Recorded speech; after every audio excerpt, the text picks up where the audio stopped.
All right, we're back. Sorry for the small, well, almost a year hiatus, with the exception of a couple podcasts, but back now, new name, a little different style. This first episode is I got Patrick Guyette, Patrick Burns, and Jeremy Ballantine talking Huntstock, talking Jeremy's moose hunt, some western hunts, some deer hunts, some all kinds of different stuff, and hopefully everybody's coming out this weekend to Huntstock. I'll be there Friday and Sunday. Saturday I'll be at the Pro Motocross National at Utadilla, but I'll be at the Woodman Arms booth helping out. Stop by, say hi. Got a really big announcement this weekend there, and you have the opportunity to win a muzzleloader, and you also have the opportunity to win a muzzleloader as a door prize. So if you're really lucky, you could leave there with 2 muzzleloaders. Yeah, I'll make this short and sweet. Trying to get this out tomorrow morning, which will be Tuesday the 8th, I believe, and Huntstock's Friday through Sunday. So yeah, I want to get it out and support Pat and both Pats. They worked their butt off doing this stuff, and hope to see everyone out there. I'm going to bring my bow if I can get the sight tape dialed before then. I just got my hunting arrows cut and inserts glued in. That's going to be a whole nother podcast, but moving forward, still going to try to have guests, obviously, but guests are hard to line up. They just are. So I don't want to have to wait and feel like I only can do a podcast if I have a guest. So if I get something on my mind, I'm going to put them out, perhaps weekly. Might be shorter, might be only a half hour, whatever. But yeah, I do a lot of seems like everyone's, got kids and busy and whatever. So I tend to do a lot of I film a lot by myself. I seem to be always by myself, and that I kind of want to do more of and with the YouTube channel, more of a vlog kind of type deal where it's just a hunter's life. That's, day to day. I hope to get some different kind of guests on. Obviously, it's awesome talking to these very knowledgeable deer killers. I mean, that's where you're going to learn the most. But, what about somebody in their first year? What did they learn? What were their expectations? And how did social media and media in general influence them? And, stuff like that. Just a different kind of angle where I felt like I pigeonholed myself a little bit before. I just want to broaden things and expand topics and just not feel limited, which I guess I never really was. I just felt that way in my own head. But anyway, it's back. We're back. We're doing the thing. What else do I want to say? This is why you write scripts. So if these things sound scripted, it's because it's easier to sit down the day before, write things down, and becomes more professional that way. But what else? What else was there? Huntstock, new name, Woodman Arms. Yeah, I don't know. Jeremy Ballantine drew a E2 archery elk tag, he drew a E2 archery moose tag, which is Northeast Kingdom, Vermont, and that's going to be absolutely epic. I'm filming it, really excited about it. There will be full-length film put out. There will be video clips put out.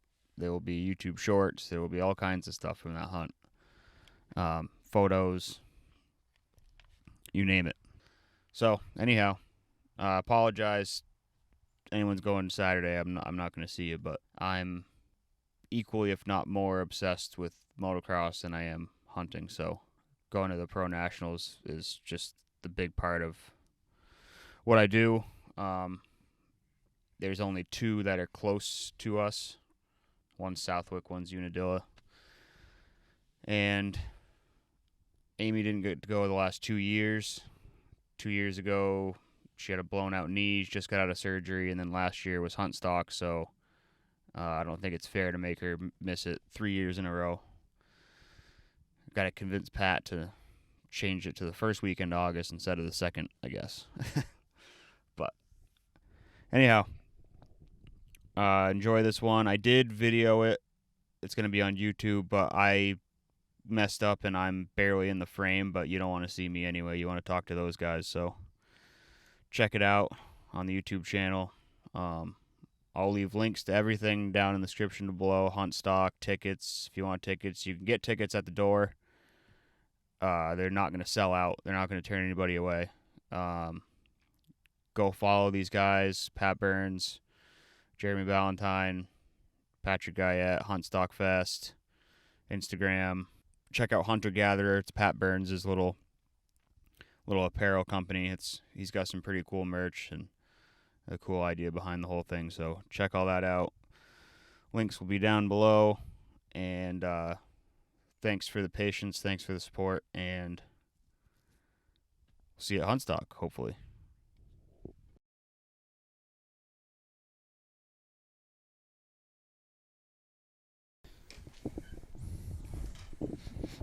All right, we're live.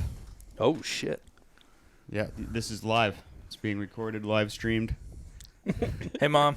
I appreciate you boys taking time to chat with me. I know Huntstock coming up. It's pedal to the metal right now, but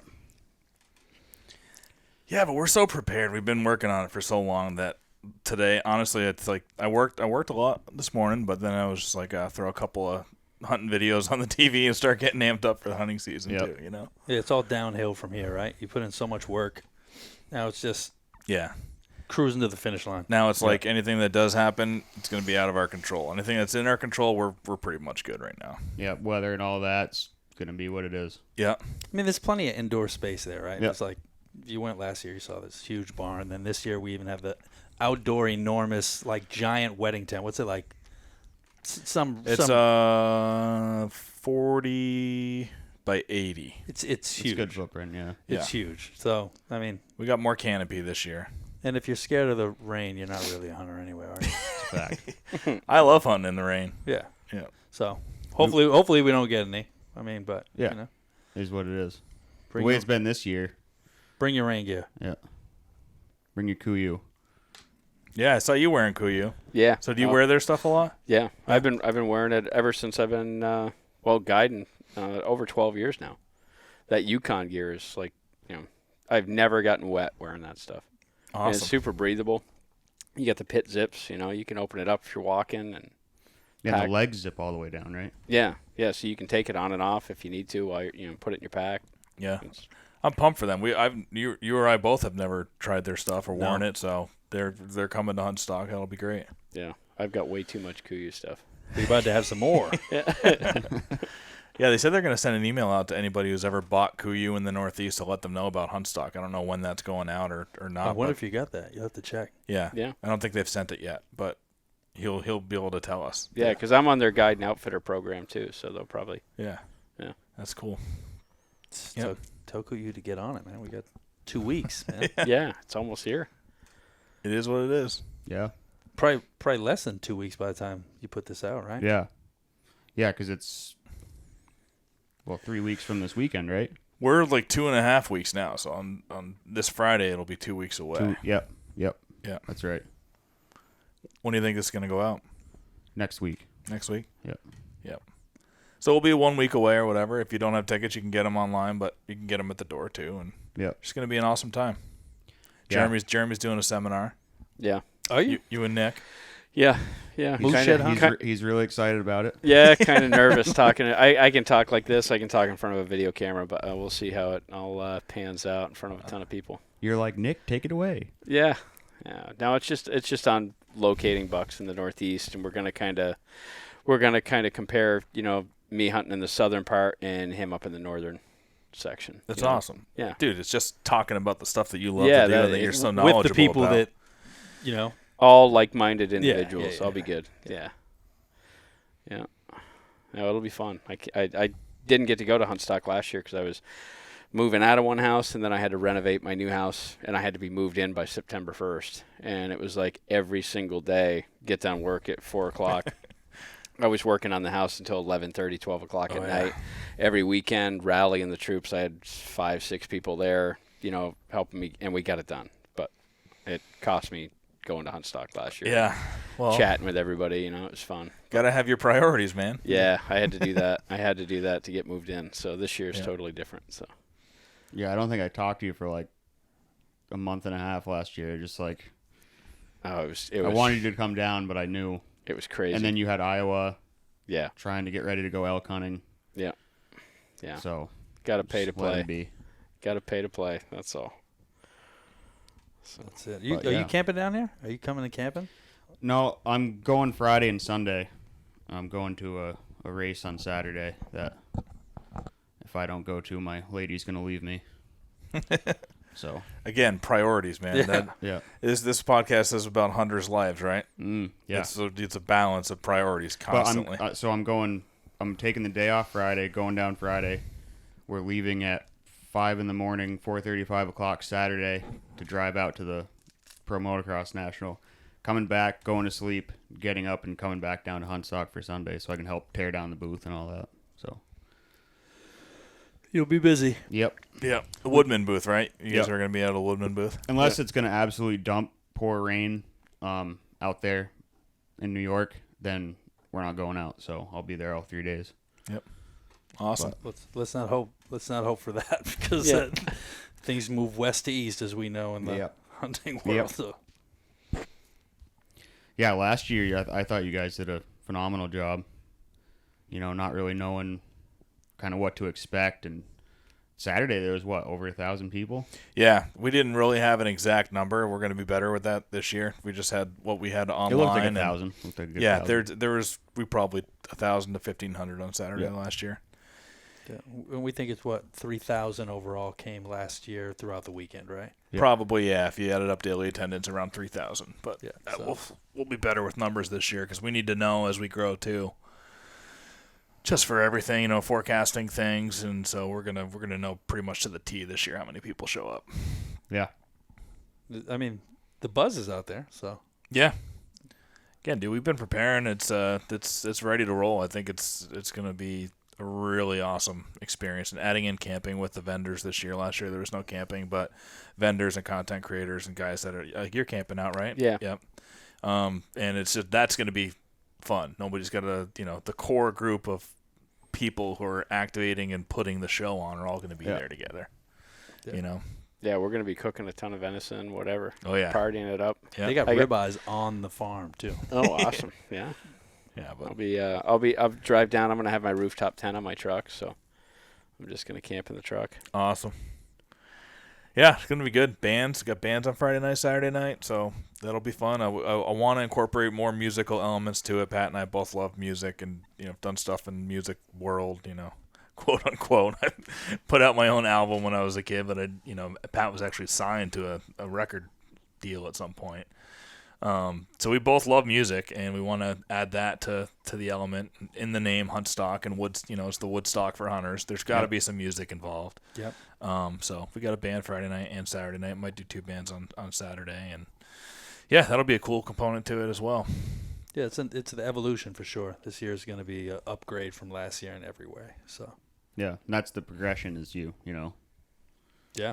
Get more sponsors and get more ability, and you just step it up. Eventually you'll be able to take it, Huntstock tour. Yep.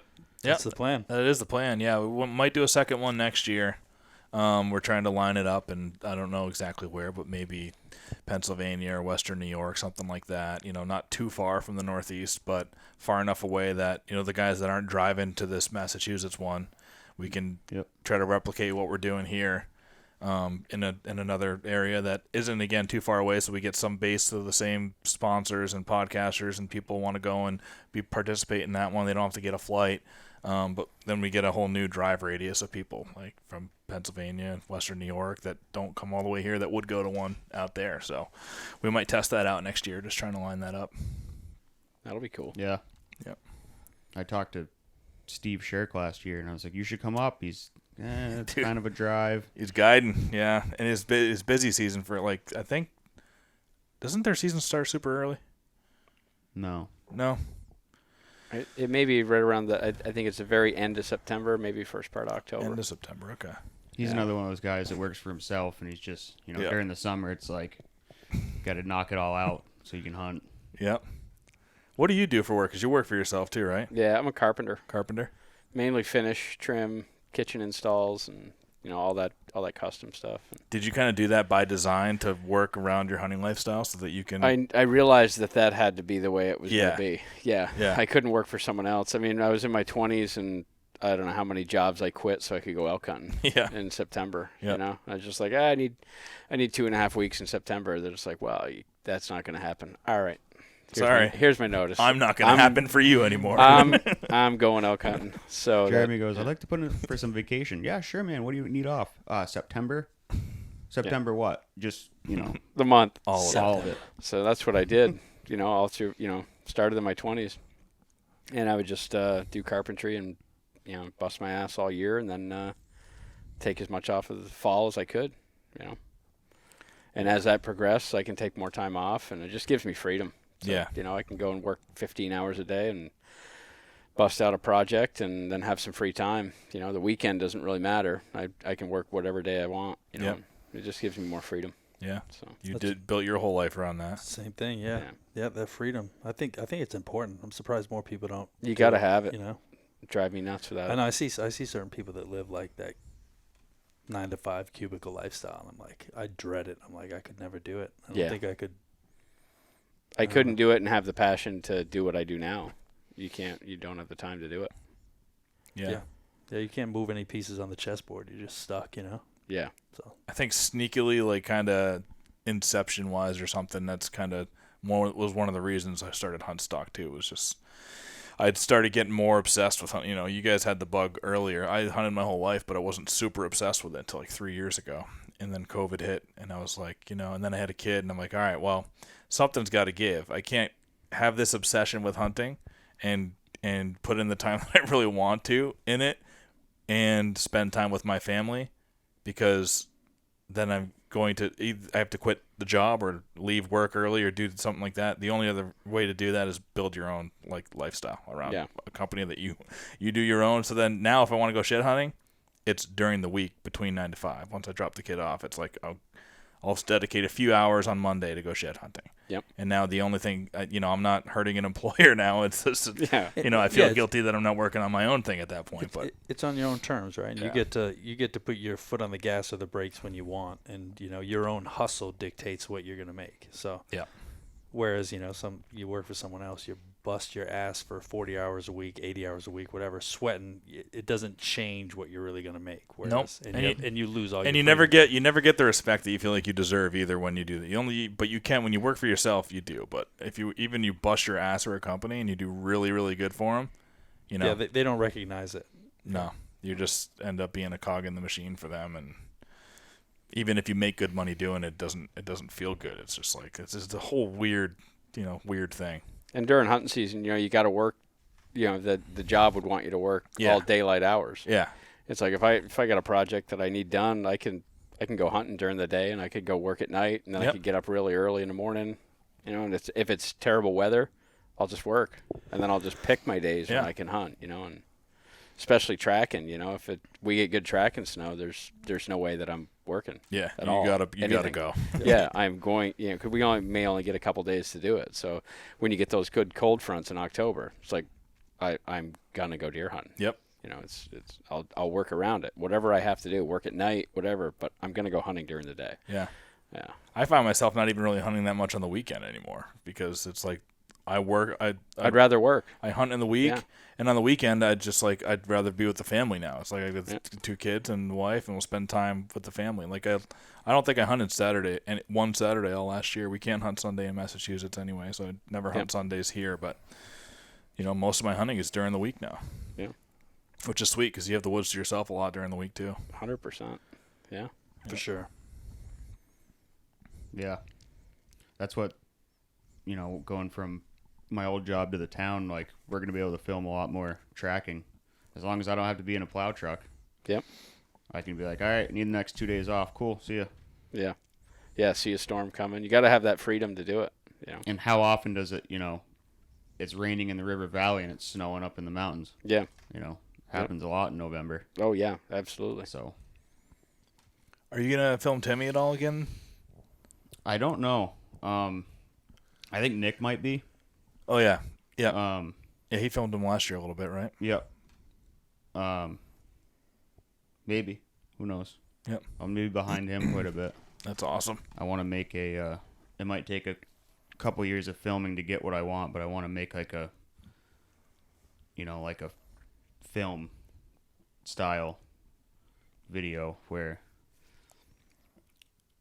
just kind of like a higher production value. Yeah, like something more like than a a film, video, but like not, a film festival type thing. We're planning on doing that eventually at Huntstock, Badlands? right? Yeah. We're gonna blow that out of the water. Actually, yeah. It's So gonna be called Goodlands. I would say that would be hilarious. 2024. Great lands. We'll do something in a film festival wise at Huntstock in Yeah. 2024, and Yeah. it'll That blow- might be when that video is ready. Yeah. Well, Oh, that'll be cool. Yeah. This Depends fall, on what we get for snow, what we get for footage. we're going to put together one hell of a moose hunt this fall. Oh yeah. that might be the one. I mean, we're going to be documenting the entire story from scouting now all the way up until, when it's go time, Yep. October 1st through the 7th. And we're going to find a giant bull and we're going to kill him with a bow on film. Yes, you are. Yeah. Yep. That's going to happen. Oh, and Pretty just exciting. just being Vermont too just adds an element Yeah. to it for me. It's the prettiest time of the year too. It's like full foliage. Them bulls are in peak rut. They're responding to the call. It's just it's the prettiest time of the year too. So Yeah, when he texted me, he got one. I was like, Maine and Vermont. He said Vermont. Yes. it's the ultimate tag. E2 archery. It's the best tag you can get. So I'm really excited. Dude, that'll be awesome. And definitely keep it in mind. We're going to do something film festival wise. We're talking with Hunting Maine, the Altmans, and William and John. And we went to the ATA show where they had a film in the Badlands there. Yeah. So we went to the Badlands Film Festival. Yeah, we went to the film festival and watched it with them. And we just kind of, they do Their moose hunt? Yeah. Yeah, that was a good video. They do a great job. I mean, and it's a prestigious film festival, obviously. But we just felt like, and we're laymen to it. We hadn't really attended a film festival in the hunting world before. Like, this was we went to the Badlands and we watched it. So just from an outsider's perspective, it was like, it seems a little unfair how they do it. It's, you vote there, inside, everybody who's there is supposed to vote. So if you have a ticket to it, you vote, and that's how you decide who wins. But you could tell that there's manipulating going on, like the big brands, like let's say Kuiu got behind one, or somebody who works for Kuiu, and there are big brands involved that you could tell somebody from inside, and marketing folks and stuff from brands were there and stuff, so they could like send out to a whole bunch of people, or post it on social or something, like, yo, vote for this, like send that, because it's literally this code in. Yeah, it's a code to vote. It's like, send this code for Hunting Maine if you want this one, or this one for this film, to this, text it to this number to vote, and you would just see the charts, like, where we thought the Altman's film was one of the best. We weren't being biased by it at all. It was one of the best, and they finished like second to last or something. And also the other problem was the way they did it. Like, the Altman's film was like third. It was like the third one you watched. And then at the end, you watch 10 films, and then at the end, the only ones that are fresh in your mind are like 7 through 10. So you need you almost forget. And there's no like refresh. There's no refresh to say, like, remember this scene from this one? This is vote for this one. It's just like, I don't remember what I watched. So there's no, the structure could have been better for sure. They're 10-minute films, and you're sitting there watching 10 of them. You're sitting there for an hour. Yeah. And a couple of them that won were like, come on, like, it just. They were good films, but they were good. But Everyone like, was well done, but they were like, just too dolled up. I mean, it was like all B-roll. It was like $100,000 hunts with they're shot on cinematic cameras on purpose to try to win this. It wasn't shot with like a red, an Auris or whatever. Yeah, it was just, which isn't bad. Don't get me wrong, but just like if I could follow him with one of those, I would. Yeah. But it I was couldn't just even afford like to rent one. it was almost like, dude, this is a big deal. But it even like the grand prize was like $1,500 or $1,000 for first place or something like that. Yeah. Whereas I just feel like that's not giving it justice. And the ones that won with those $100,000 hunts and all the camera gear and all that, they're not in it for the money anyway. But I just feel like people like you guys and self-filming, a little more grassroots stuff, there should be big prize. Like we'll give out more money and probably way more money than the Badlands Festival does. The first year we do ours, it'll be big prize money. I'll just get sponsors to pay for it all. The sponsor, all that money will go back to the film people. Like it's a pretty easy thing to actually line up, and that's what we're trying to do. And we're just going to work out the details on how to make it fair for voting and what the parameters and stuff will be. But you guys should definitely keep that in mind. Prepare for that. Yeah, you're getting the drop now. We're planning on announcing that at Huntstock, right? Kinda. Yeah, we gotta. I want. There's been so much on the plate. Yeah. I want that core group, all of us that were in that at the Badlands. I want everybody's, and we might do like a little discussion about it on Thursday night at Huntstock or something. John was talking about like maybe we get content creators all together. We kind of float the idea of doing this, and we ask for everybody's input on what they think would be fair voting and how to kind of structure it. And they also want to put films into it, so they don't want to be the governing board or whatever around it because they want to enter. Yeah. Hunting Maine does, so. But it'll be fun. It's just that'll be an additional thing to Huntstock 2020. Every year doing something a little bit different, evolving it a little bit, and not biting off too much so we can chew all at the same time, but something to look forward to. Yeah, just make it so it's always different every year. You're not going to feel like, oh, I did that last year. The same carnival that comes to town, it's always the same rides and the same, popcorn machine and shit. It's not going to be that. We're going to constantly innovate. Yep. Yeah, not the cookie cutter. No, it's just that same booth was the same place last year. Well, that might keep some of the same elements, right? But always just keep some new shit happening. Yep. Yeah, have a few different events, whatever. Yep. Different. Cycle through different seminar speakers. Try not to do the same stuff. If you guys do one this year and then you want to do one again in 2024, it's like a different topic or something. So it's not always the same because. Absolutely. There's guys that have been doing the same seminar for 30 years. Yeah, regurgitating the same info over and over again. Yeah. No stale bread here. Yeah. Yep. Absolutely. Yeah, it's definitely a cool, it's different. It's not like going to the expo in Essex, it's different. It's outdoors. It's not that there's anything wrong with those. They're great. It's something to do in the wintertime, but it's cool. You shoot a 3D course. You can listen to a wide array of, different topics and it's literally just a bunch of killers. Like there's there's a lot of everybody everybody who not everybody, but there's just some really great legendary hunters It's crazy. It's Big Buck University, like you said a couple times. It really is. Like if you want to go somewhere and absorb knowledge, like what better place? Yep. And you can walk up to Hal or Lanny or whoever. Yeah. And even more people this year, Yeah, everybody. So last year, everybody was buying Lanny beers. Yeah. I think he was pretty tuned up at one point. I think Lanny is. Last he told me was he's not drinking as much this year by doctor's orders. So he said he might do a couple, but not drinking anymore. Just not any less. Not any less either. Yeah. So everybody's got to buy the Donitos. They're going to be hanging out Donito, Jim Massett. Buy those guys some beers this year. You can buy Lanny one if he wants it too, but make sure that Donito and old duels for Lanny. Yeah. Donito and Jim Massett ain't buying this year. Make sure that they don't have to buy anything at the bar. They were a trip. Those guys were awesome. Jim Massett, one of the nicest guys I ever met. He's still sharp as a tack too. Super sharp. Yeah. Super His sharp. mind is I don't know if he just stress-free guy or something, but yeah, he's pretty stress-free. Yeah. Especially with what he just went through and everything too. He's going through a tough. Yep, he just lost his wife. They've been together for 62 years. He lost her in September of last year. So, he's living on his own in a house that he's lived with his wife for such a long time. He misses her a lot. Actually, by the time this comes out, the first episode of the Jim Massett Living Legend series will be out on my YouTube page. That'll be coming out this Saturday, and then the Saturday before Huntstock, part 2 of that will come out. So people will get to know Jim a little bit more before Huntstock, and he talks about his wife a lot in there. But yeah, he misses her a lot, and he's looking forward to camaraderie and a whole bunch of hunters just shooting the shit and having a great time at Huntstock. He is a blast to be around, and I don't know, he's an all around old school Americana dude that we don't get a lot anymore, Yeah, that man's carried a lot of deer on his back. Yeah, he has. I saw that picture. That's crazy. Yeah. Yeah, 130 pounds, but he would carry out 190-pound bucks. That's a beast. Yeah, it's tough. Have you done that? I've carried out some deer before, but not a giant buck like that. Yeah, when it was bare ground. Yeah. Yeah. Yeah, it sucks dragging them. Yeah. A lot of times I'll tie their legs together and then kind of step inside, wear them like a man purse. Yep.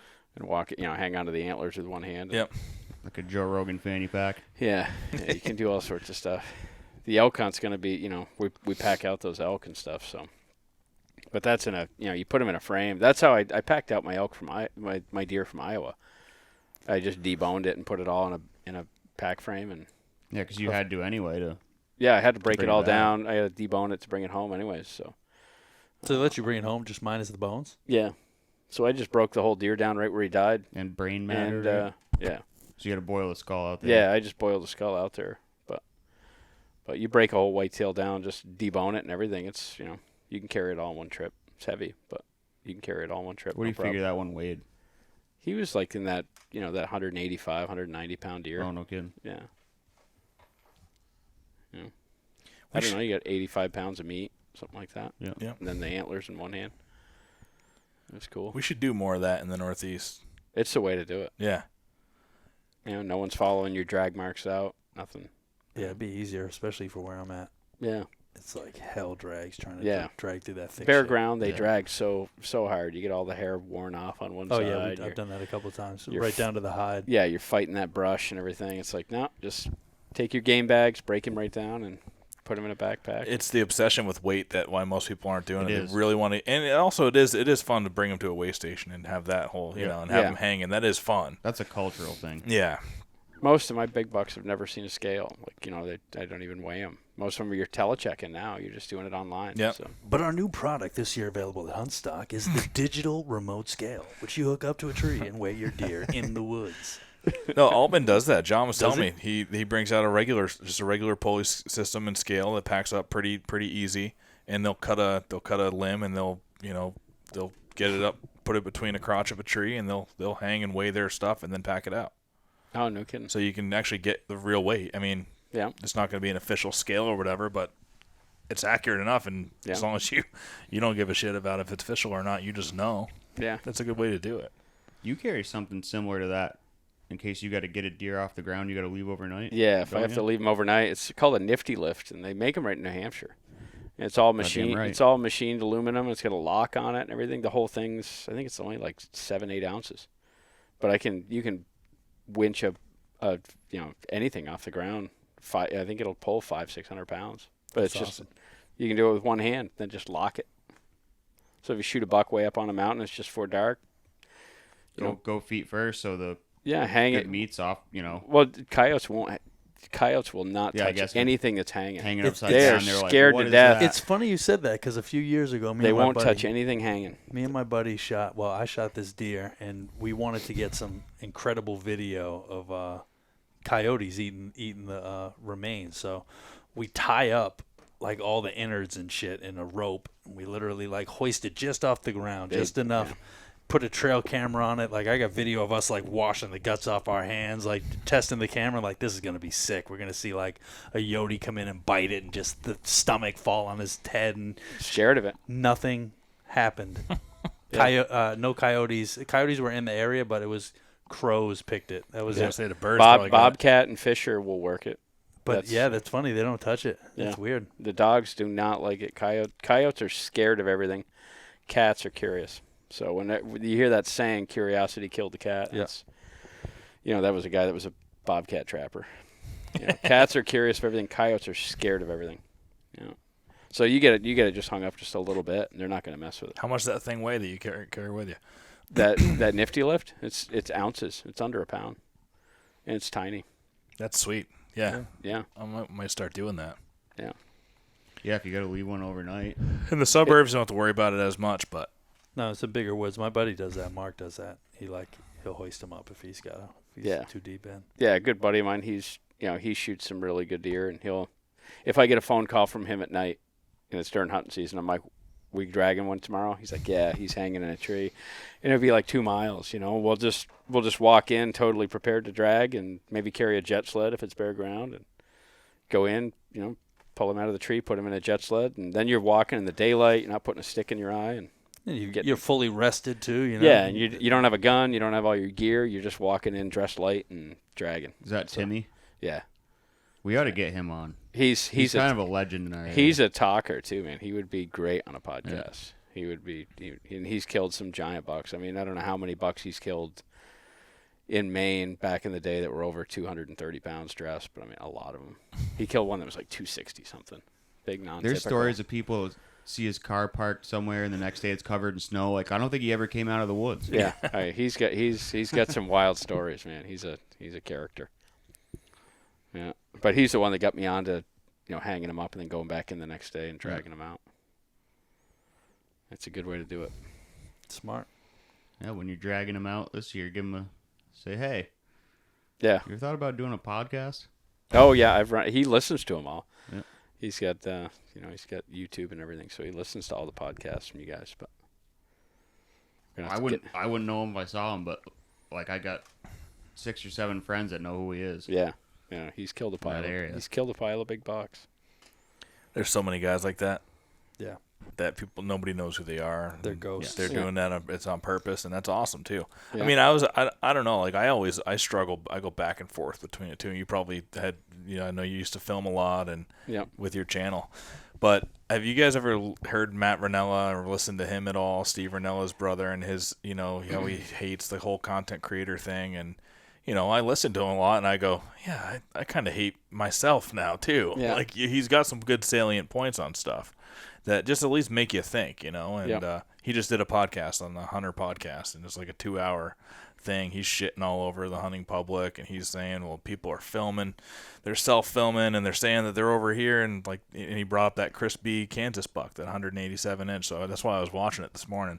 I watched that Kansas self-film buck that Chris B. put out, and he's like, look, that guy put that video out, Kansas tags, spiked 30%. Oh, they did. Public land was nuts that year. It was just like, and that's the, why do people feel like they have to film, say where they're at, and bring all this attention?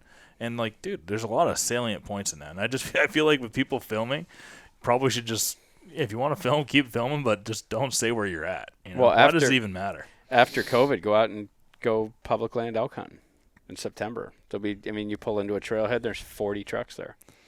You never used to see.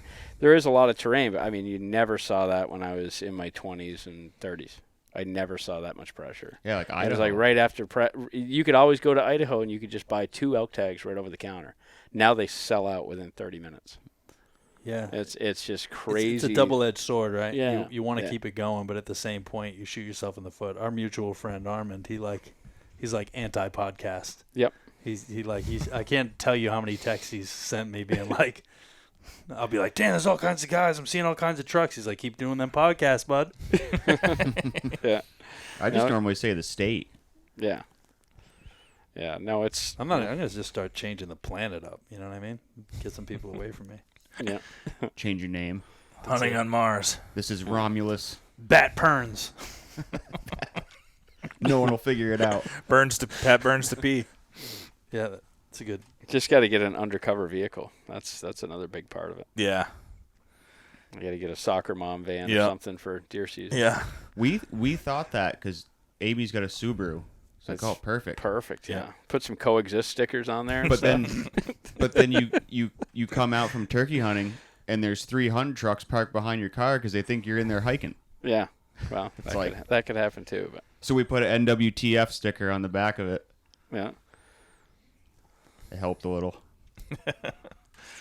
Yeah. Yeah, it's tough. I feel like there's a lot of woods, but I do feel like a lot of the good hunters end up in the same spot, you know? Like, Well, good hunters end up in 10 good spots, right? Like, because they're covering so much. So that's why you're going to see them a lot, because they're in 10 good. One town's not enough to hold a good hunter. The good hunter's going to cover all kinds of areas. So yeah. like, even we found out that where Yeah. you hunt sometimes. I was hunting there in 20. It was the first place I went to in Massachusetts just by looking, Yeah. on a map. And, Armin's probably everywhere, and he's, anybody that's a good hunter is ranging, and they're expanding their territory constantly. You have to. Yep. Yeah. That's like Dan Infalt always said. He's like, he killed that. What's that one? He called the 400-pound slob. He killed it right next to the parking lot. Everyone was walking right by it. He'd sit there reading his newspaper and pretend like he was, and he was watching these bucks come and hit this scrape. Yeah. That's what I'm. Tipped the scales. The scale went up to Huge. 300 or 400 or something. Or Yeah, whatever it was. bottomed out a 300-pound scale, I think it was. So they just something named like it the 400-pound slob. that. Killed it opening day. But he's like, I was right there. He's like, everybody else would go way out. He's like, I figured that buck's not gonna move. So. And that's sometimes what you I just gotta- heard is happening with like elk hunting now too. I don't know if you've seen that. Like now everybody's going deep with the elk. Yep. Some of the best elk hunting is closer to the roads now. Yeah. Is what I'm hearing. Yeah, people are walking right by them in the dark because they think they want to be, a backpack hunt 7-8 miles back in, which is really cool. But I kind of stay more mobile. Yeah. If I can't find a pocket of elk, I'm going to go find another pocket of elk. And just keep bouncing around until I find them. So. And then people will say, well, they're going to start hunting them closer to the parking. Well, that's just going to push them out further, and you go out, Yeah, you just gotta be able to move with Adapt. the elk. It's a totally different mind frame. You got to leave the whitetail hunter right back home. It's totally different, but it's fun. Yeah, it's a lot of just glassing. Well, it's just covering ground, calling, and those elk are in pockets. You'll walk through miles and miles of country with no elk in it, and then all of a sudden you'll find one spot. It's got all the ingredients. It's got all the water. It's got the food. It's got the bedding, and there's a bull screaming. But like with elk, you go in there, if you booger those elk, they smell you, you will never see those elk again. It's like they leave that entire drainage a lot of times, and you will never see them again. You'll have to find another drainage, or it's like I've never seen an animal so does not tolerate pressure like a bull elk.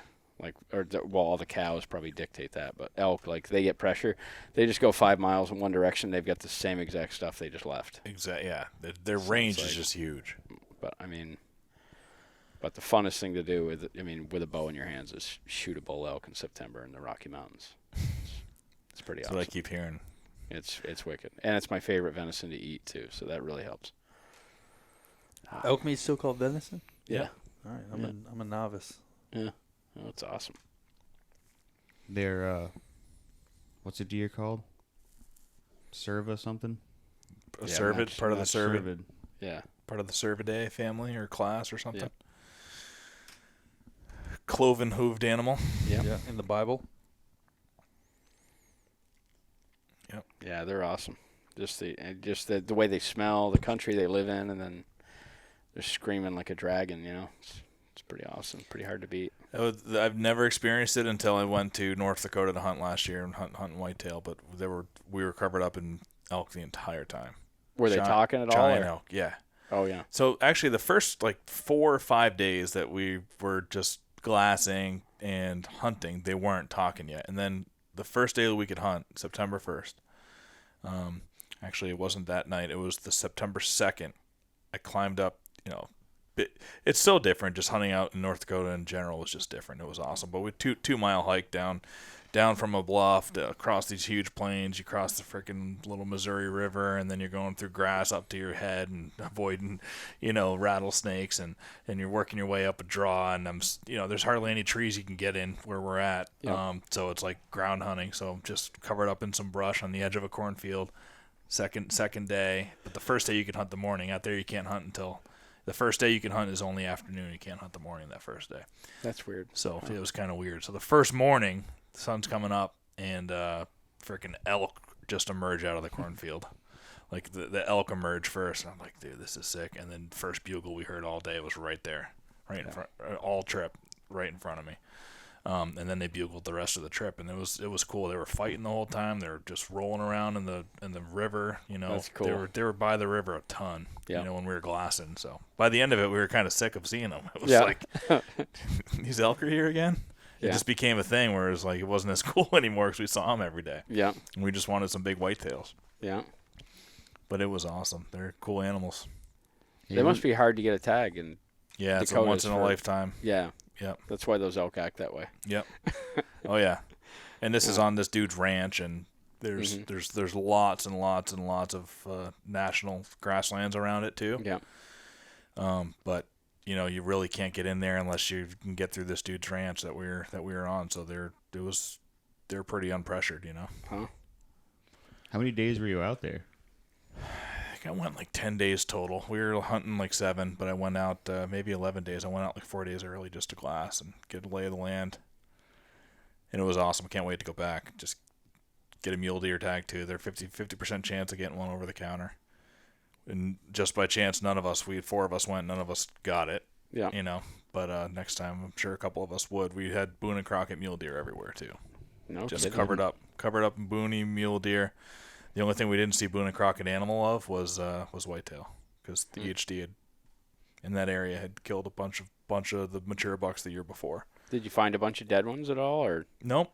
And the farmer swears, the rancher swears he didn't either. Huh. But my buddy had been there 2 years before we went, and he glassed like 4 or 5 different bucks in the 150s and higher, while he was there, and they saw big mature whitetails every time, and it was just not that this time. So something had to give, and Yeah.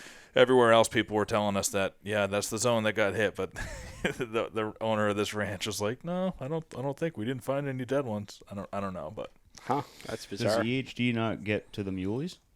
no, and some other disease I think does, but it doesn't affect the muleys the same way. And he's a bow hunting only outfit too, which is also why he's got big animals absolutely. around. Yeah, Yeah. It was really cool. I had some great muleys within 60 yards a bunch of times. So yeah, that'll be a fun trip to do again. That's Super not cool. in velvet season, is it? Yeah, they were That's like velvet. late August. That was it was September 1st. Yeah. So a couple whitetail that we did end up finding in the bucks. A couple of them weren't in velvet, but a couple of them were. And then I think all the muleys were in velvet still. That would be cool. Yeah, when I was in Colorado, I'd see the mule deer come out. They'd come out around the 10th or 12th September. That's when you start seeing Hardhorn. clean, hard-horn bucks. Yep. Yeah, I saw a couple hard-horned ones now that I'm thinking about it when I was driving. Running across the road and stuff. But yeah, man, it was cool. So Boone and Crockett, bighorn sheep and pronghorn and just every animal you could think of out there was. It's fun out west. Yeah, it was cool. Yeah. Felt like I was in Africa. Yeah. Sounds like a total archery challenge course. Yeah, it's a lot of big game animals out there. A lot of different species. I want to get out there some spring and hunt Miriams. I think it'd be cool to Yeah. have a Miriam's fan. Yep. Yeah, go out to Colorado or Wyoming or Black Hills. Black Hills, Dakotas. Yep. Those that I shot down It'd be a in, relatively cheap hunt, yeah. You're not bringing back a giant animal. Yeah, getting out there is your gas getting out there. Yep. That's a turkey, Pat. I was gonna ask, but thank you. Pat and I talk about it all the time. We're not into turkey hunting yet.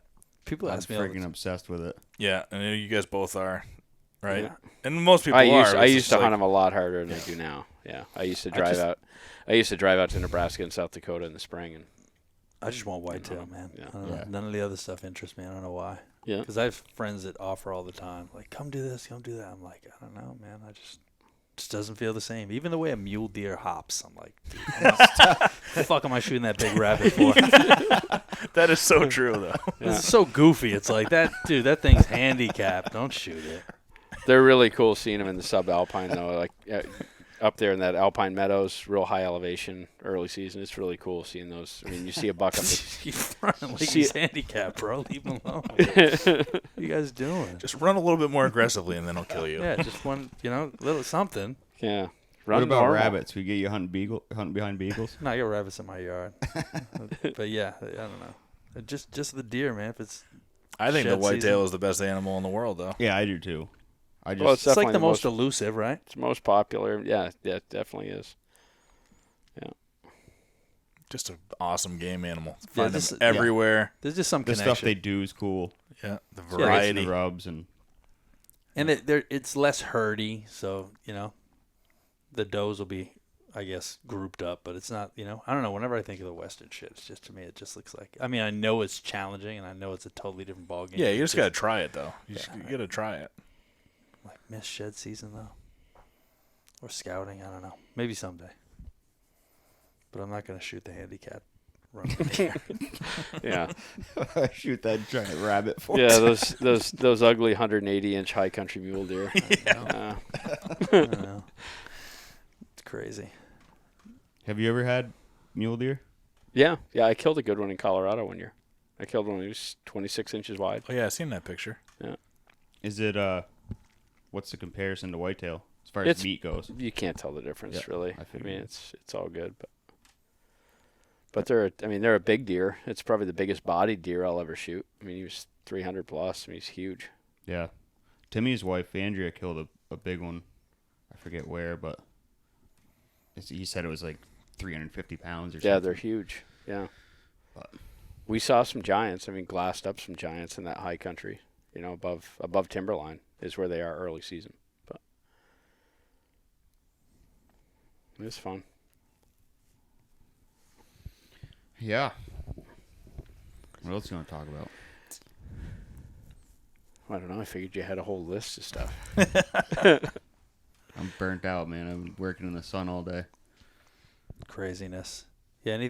Pat, anything about Huntstock that some of the listeners that didn't go last year should just know in general about it, or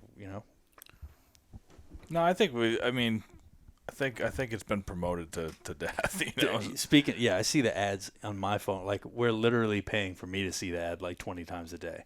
Like, I'll be going through my phone, it'll be like Huntstock. I'm like, dude, there goes a couple $. Yeah. No, it's all right. It's we're spending a lot of time, a lot of money on it. It's not going to be very, very profitable, but that's why we're going to expand and do multiple events. Dude, it's all about like you like the whole philosophy again on the doing a film festival, and it's the same thing that I brought to the table at Spartan Race early on. Was like they're like, hey, we want to start paying the athletes. The athletes, there should be prize money, and so if we're going to be an official sport, we should have some prize money. So it was like, all right, and then they published some prize money that was like $250 for first place, $100 for second place, and $50 for third place. And I'm just thinking to myself, how is that going to turn anything into a sport? Like, why don't we just find a sponsor that is willing to put the money up? The company doesn't make any money off of it. You just pass that down to the athletes, and then that brings the interest to the athletes. And some athletes can win a couple of races and go, shit, this could be a full-time job. Like, then they could quit their jobs and actually become an athlete working towards the sport. And the same thing could be done with like the film festival type thing. So it's not about like, oh, let's sell $30,000 in sponsorship so we can make $30,000 profit.